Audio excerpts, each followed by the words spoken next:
We are in for a wild ride as it looks like a military spouse is fighting in the gauntlet of David versus Goliath. And what we see is an ultimate showdown on social media. She is taking it to the head honchos all the way up to the chain of command, as we've seen people supporting this woman, fighting for her life, for her husband, dealing with mental health, dealing with some of the punishment he's dealt with. She says here, I didn't want to do this, and I know my husband doesn't want me to do this. But at what point does Navy leadership held accountable for their misconduct? I've seen things ignored and swept under the rug for too long. I will try to explain things without writing a book. Over the past few months, my husband has exhausted all resources regarding his mental health to no avail. He has made it clear that he and others aboard USS Farragut are not safe given his current mental state. On February 9th, he was drug tested on a, quotations, probable cause after an ER visit. Fast forward to March 22nd, he was sent up to DRB, Disciplinary Review Board, for people that aren't in the Navy. It's like E7s to E9s get to decide if higher leadership will look at your case or not. And then it goes to the executive officer and then ultimately to captain's mast, which is your commanding officer of the ship. Within the same day, they told him he had failed his drug test. The CO threw the book at him. 45 days restriction, extra military instruction, half month's pay times 2, reduction in rank to the next inferior pay grade, and pending administrative separation. I got in contact with the legal officer on board and requested all evidence used against him so I could begin his appeal process. What was sent to me contained no evidence of the supported failed drug test. When I questioned the legal officer about this, he said they did not have it. Sketchy. Over the next few days, it was up to me, a civilian, to obtain the drug test results. On March 25th, it was revealed that he passed the drug test. The CO had no choice but to let him off restriction and to drop everything that day. Proof attached below. How did this go all the way to captain's mast without anyone questioning the evidence? How were they allowed to make such accusations? This was no mistake. It was deliberate. On April 8th, they sent him up to DRB, XY, and captain's mast again, this time accusing him of malingering. They said he was faking his mental health issues. The XO basically told him to suck it up. This is the same man that asked him, quotations, do you think you're special or something? On a previous occasion. The CO then threw the book at him again. It's obvious at this point they are being vindictive. You have a sailor pleading for help and your response is to punish him. You are restricting him to the one place he's telling you he shouldn't be. I demand the triad to take accountability and do the right thing. I will not step up until then and will take it as high as needed or need be. Nobody asked me to delete this. I am his only voice right now. This is about the well-being of my husband and the father of my kids, and let me be clear. I am by no means embarrassed to share this. I am furious. This is only one example of mental health being disregarded in the military.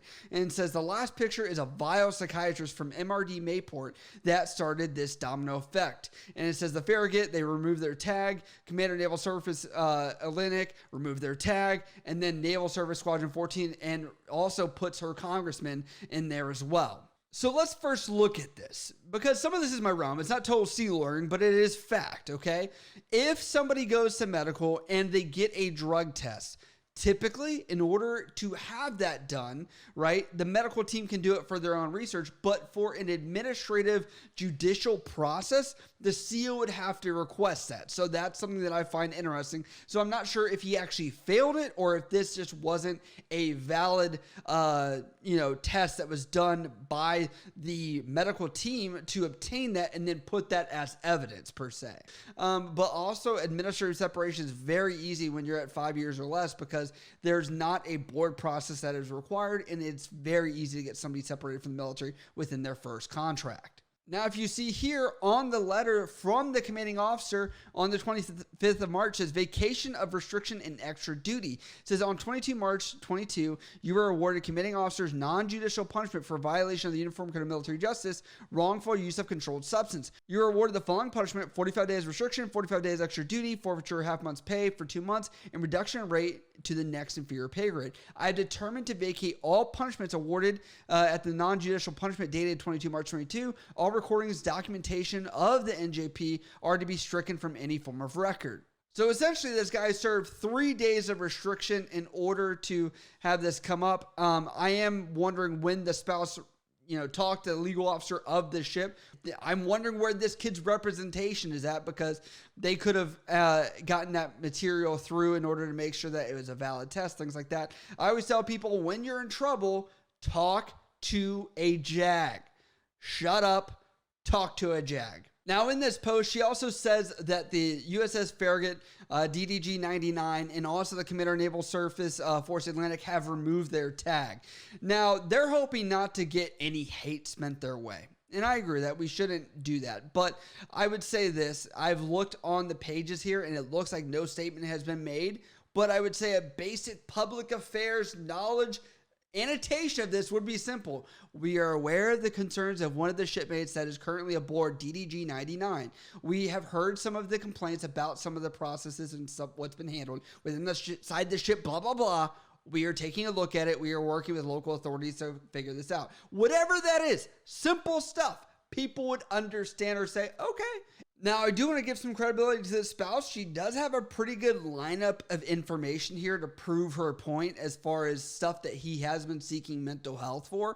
And one of those was the appointment schedule, which was shown on her text messages, which shows where he had scheduled appointments, where appointments were canceled, and things like that. So I'm not sure that full story. And it looks like the peanut gallery, the people that have their 2 cents, the court of public opinion is out here. And it looks like they are coming after not only this mental health provider, but they're also coming out to expose this chain of command as much as possible.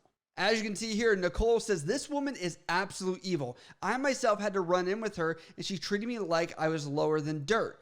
She then says she belittled me and told me I was faking my essay case when I told her that I was on the edge of committing S. She continued to tell me I was lying and said, I signed on the dotted line for this. And then she's an evil woman to the core. Tanika Bell even chimes in saying, I'm having the same issue with Holt as we speak. She continues to say, it's the same issue with the same psychologist at MRD Mayport. She told me, my captain, that I was being rude and had no military bearing when I was crying out for mental health help. She uses the quotations, well, I'm the deciding factor against people when making a decision for sailors trying to get help. I've reached out to NAS Jacksonville and nothing. Antonio DeVis says, as a person who have dealt with Dr.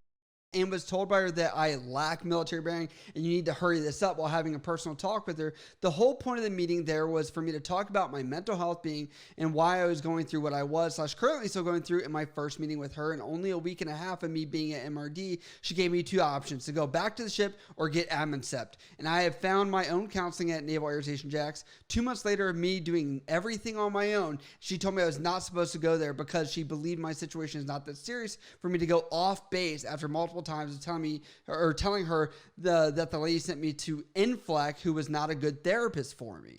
People are continuously sitting here tagging the ship's Facebook page as well to try and get answers. And as you can see here, they have the Shade Room, Military and Defense Insider, American Military News, Navy Times, Naval Station Mayport. They are tagging everybody on this thing.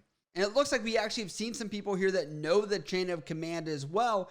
Ryan Yamada says, Nicholas Gurley, you were a junior officer around the time I enlisted. Was your leadership style always this toxic, or did you have to work on it? You and your triad are screwed, bro. The local news is already on it. Navy Times is being tagged to hell along with your surface squadron. The MCPON, attorneys, congressmen, and lots of suggestions for filing a complaint with the IG or requesting court-martial. I'm surprised Governor Ron DeSantis wasn't tagged yet. Oh, wait, oops, you want to talk to my command? Sure, it's USS DD-214. My CO's captain is D's nuts. And then edit says untagged himself. So, yeah, it looks like he does know this guy. I have reached out to the spouse trying to get a word. I'm sure she's being bombarded with messages looking at this to try and understand more. This is one side of the story of hers, and obviously the individual perspectives that are from that. So, right, I'm not trying to defend it, but I'm also trying to sit here and say, let's have a fair assessment, okay?